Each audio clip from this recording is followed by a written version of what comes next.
Bonjour les amis, Jean-Marie Le Pen, là je lui en veux, il n'a pas assuré sa succession. Alors je ne vous parle pas de sa succession au Front National, qui est devenu le Rassemblement National, qu'il a filé à sa fille. Bon, ça fait suffisamment de débats. Je ne veux pas rentrer là-dedans. Non, non, non, je vous parle de sa succession. Jean-Marie, il avait le titre, il avait l'image de l'homme le plus antisémite de France. Il était absolument catalogué, habillé pour l'hiver. Bon, il avait un peu du rafour crématoire, le détail de l'histoire. Alors bon, ça justifie pas tout ce qu'on y a fait par ailleurs, les procès, le coup de Carpentras et tout. Et puis entre nous, il n'y a pas que Jean-Marie qu'on a sorti quelques-unes un peu discutables. Hein. Moi, je me rappelle du mec Stéphane Hessel, là, celui qui avait fait un bouquin qui était pas très épais, mais que c'était l'idole de tout le monde. Je sais pas, c'était Révoltez-vous, je sais plus trop quoi. Il avait quand même sorti que l'occupation allemande, c'était rien du tout à côté de l'occupation barbare de la Palestine par Israël. Quand même, hein, Hessel. Je vous laisse imaginer si c'est Jean-Marie qui avait dit ça.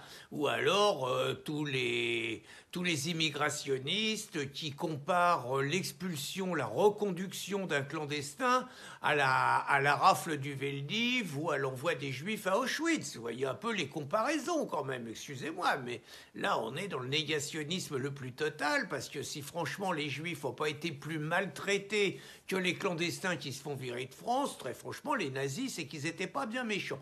Mais c'était décidé, le méchant du système et tout, celui avec lequel on pouvait faire aucune alliance, qui était discrédité de partout, c'était Jean-Marie Le Pen. Et donc, normalement, Jean-Marie, il est en retraite de la politique et tout, mais il aurait dû assurer la succession. Celui qui devait reprendre ça, c'était Marine ou c'était Éric Zemmour. Alors vous allez me dire, Éric Zemmour antisémite, attendez, il est juif, ils s'en foutent en face, ils l'ont traité d'antisémite. Jadot, il l'a traité de juif de service.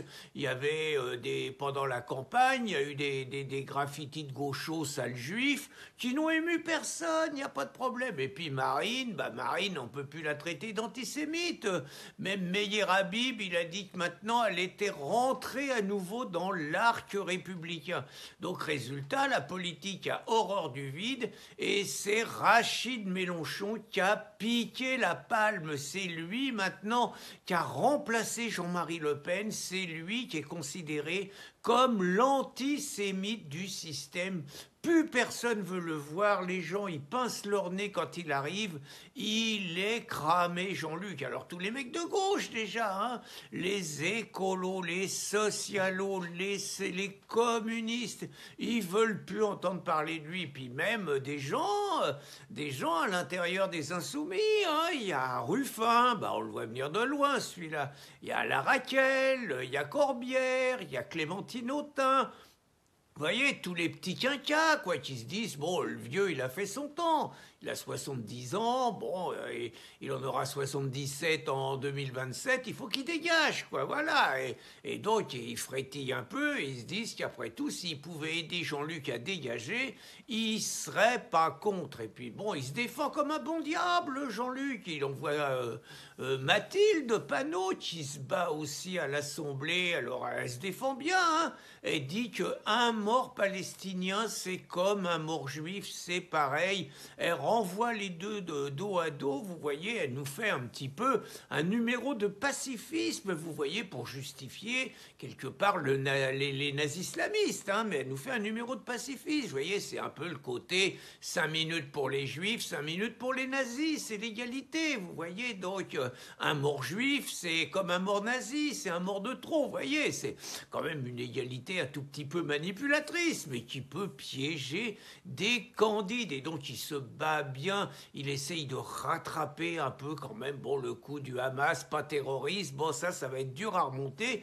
mais il essaye, et là, il a eu le coup de grâce, les salopards de Rivarol. Alors, pour ceux qui ne connaîtraient pas, c'est un journal qui, je crois, a plus de procès que nous, hein, et pourtant on a mis la barre haute, hein, mais bon, eux, ils y vont fort. Bon, leur problème à eux, c'est les juifs, hein, soyons clairs. Ils sont à fond pétinistes, je sais pas trop s'ils sont pas un peu monarchistes. Bon, et eux, le problème, c'est le méchant lobbysionniste. Alors là, ils voient le lobbysionniste partout. Jérôme Bourbon, qui est le grand patron de Rivarol. Bon, il ne peut pas faire une phrase sans qu'il y ait ce lobbysionniste, hein. Bon, ça, on sent que bon, il a un petit problème avec ça. Par ailleurs, hein, je tiens à dire, ça m'est arrivé de le voir à des procès. Je lui dis bonjour, on se retrouve dans les mêmes tribunaux, même si c'est pas pour les mêmes raisons. Et je suis scandalisé par les procès qui se prennent, par les amendes qui se prennent, par la persécution qui se prenne. C'est un véritable scandale. Donc je précise, par ailleurs, que je suis plus que scandalisé quand je les lis. Là, donc, c'est l'hymne au peuple palestinien. Donc, il fait un édito où, en gros, dans cet édito, il rend un hommage appuyé à Jean-Luc. Et il dit que Jean-Luc, c'est le successeur de Jean-Marie, ce que je vous dis. Il dit la même chose. Et donc, il félicite Jean-Luc pour le courage dont il fait preuve face aux criminels lobbysionnistes. Hein, c'est comme ça qu'il les appelle. Et donc, quelque part, il lui dit presque bienvenue au club. Alors là, ça va quand même pas être facile, surtout que Jean-Luc, il réclame régulièrement la dissolution de tous ceux qui sont pas d'accord avec lui, et finalement, on a l'impression que Jean-Luc, il va falloir qu'il revoie sa position, parce que les seuls qui vont encore l'accueillir, j'ai l'impression, c'est Civitas, qui sont pas tellement des grands admirateurs des Juifs, on va le dire comme ça. Mais Civitas, Boussaï veut les dissoudre, donc il va y avoir Civitas, il va y avoir Rivarol, et puis j'oubliais, il y a Dieudonné, voilà. L'avenir de Jean-Luc, c'est Dieudonné. Moi, je verrais bien, parce que Jean-Luc, il va être éjecté bientôt. Là, je pense que c'est le chant du cygne pour lui. Mais bon, il va falloir qu'il continue à exister. Et je le verrais bien sur scène avec Dieudonné. Très franchement, il ferait un malheur tous les deux.